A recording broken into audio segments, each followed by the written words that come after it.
Hi, this is Chris from SpreadsheetPoint.com. Today I'm going to show you how to search if a cell contains partial text in Excel. We're going to pretend we're searching for product IDs that contain PTT. So to do this, we're going to double click an empty cell, type in equals if, select the if function. Our logical test in this case is going to be ISNUMBER, and our value will be the search function.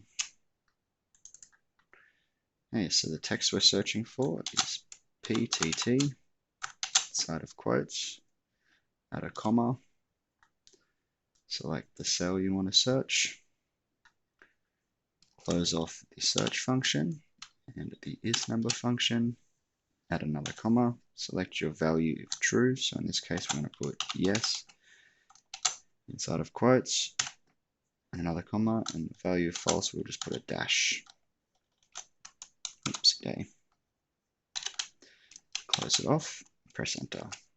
Then you can click and drag to apply it to the rest of the cells.